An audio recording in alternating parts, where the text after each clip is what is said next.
Oh yeah!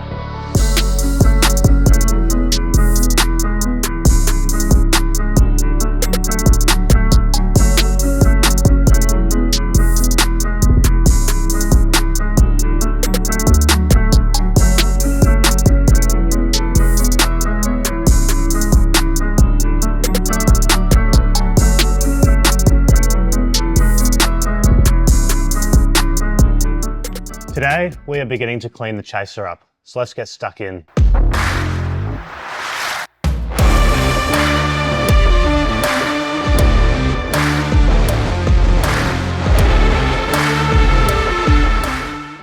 My name's Pat, welcome to 2PJZ everyone, and a very warm welcome if you're new as well. This is my newly purchased Toyota Chaser, and it has very old aging gas struts that have never been replaced since the car was new in the year 2000. So today we're going to change that because it's one of the things that's really been annoying me about this car is having gas struts that don't work whenever you're trying to clean the engine bay or check your oil, the bonnet drops on your head. This is the first and probably easiest little upgrade that I'm going to do to this car. So hopefully it's a very quick and easy install and will also help you if you have a car that has gas struts that need replacing. Firstly, we want to find something that will support the weight of the bonnet.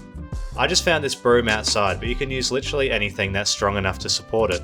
You want to prop it up in the middle of the car to make sure that when you're taking off each side gas strut, it doesn't tip to one side or have the bonnet fall on your head. So I've propped the bonnet up here with the broom, so that way it'll keep the weight off the gas struts and make it much easier for us to change out both the right and left hand side. So here are our new gas struts. These are really nice. You can actually buy these from eBay. There's a guy that makes these locally in Melbourne, Australia. It obviously comes with two of them, and then you also get some new hardware as well. So some new screws, washers, to be able to install them in the car. An important point too is unlike a lot of normal gas struts that have these retaining clips, the factory JZX100 gas struts come with screw-in type bolts to actually attach the gas struts. So you need to get a spanner to be able to fit these little edges here to get them off the car before we can install the new bolts and the new gas struts. So you can see here on the new strut, the new hardware just clicks in at the top. And then if you ever want to change it down the line, you just get a flathead screwdriver and poke it into this retaining clip here to release it. Now you want to take your 12mm and undo the bolt. I don't really feel like I have to tell you how to undo a bolt, but just make sure that when you take it off, you do it slowly because the gas strut will fall over, as you can see here. One thing I will say though is be very careful when you're doing the bottom section of the car. It's very easy to let your spanner slip and smash into the paintwork. Just keep that in mind. So now that we've removed the first factory strut, you can see just at the top here how old and moldy and disgusting that is. So definitely ready for a change. And then you can see it compared with the new one, just how fresh that new one is. So one thing I've just noticed is that I don't have any grease for these. I would recommend getting some grease. I'm just going to install these for now and then put some grease in later. But it is a really good idea to lubricate the top of the new hardware before you install these. Now we can take our shiny new hardware and screw it down hand tight first on the car. Then we get our 12mm and we tighten it down. Be very careful with this section down here because it's very easy to drop your washer. I managed to do this because I am clumsy and stupid.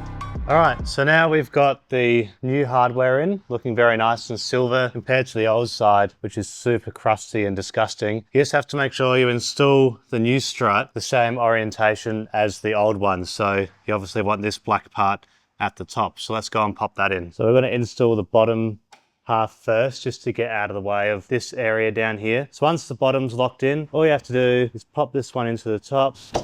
Solid. To remove the left-hand side, grab your 12mm spanner and then undo the bolt down here and the bolt up here. As with any install, doing the other side once you've already completed the first one is way faster and way easier. This of course isn't my actual speed, but taking out the old gas strut was much simpler now that I knew the tricks around it. This is the new hardware. You can see how easy it is to drop that down the engine bay.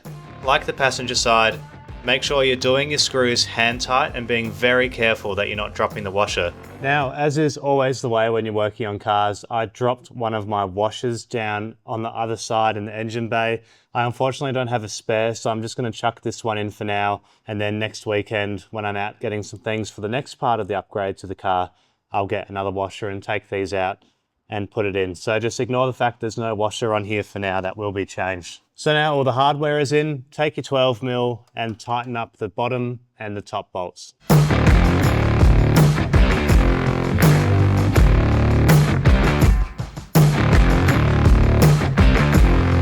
Now it's time for the satisfying part of snapping the brand new gas struts in. Make sure, like the other side, that the black part is on top. And now for the moment of truth. Oh yeah! Wow, that's got a little bit of pull on it now. That doesn't just fall down like it used to. So the gas struts are in on both sides.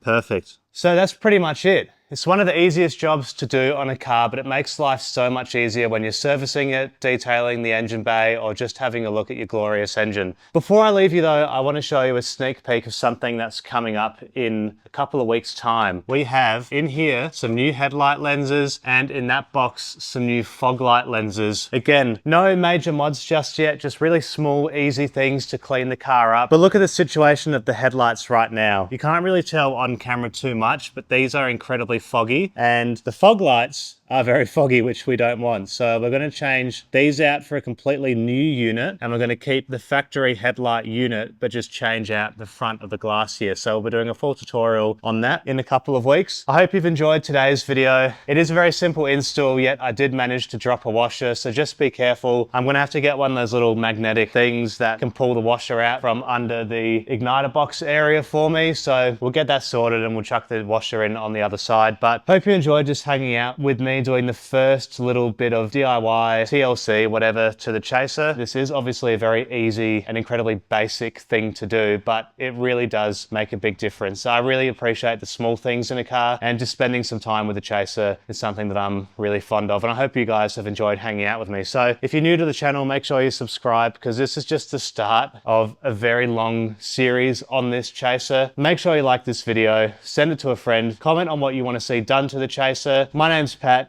You've been watching 2PJZ. This is my 1JZ Chaser, and we'll see you next week.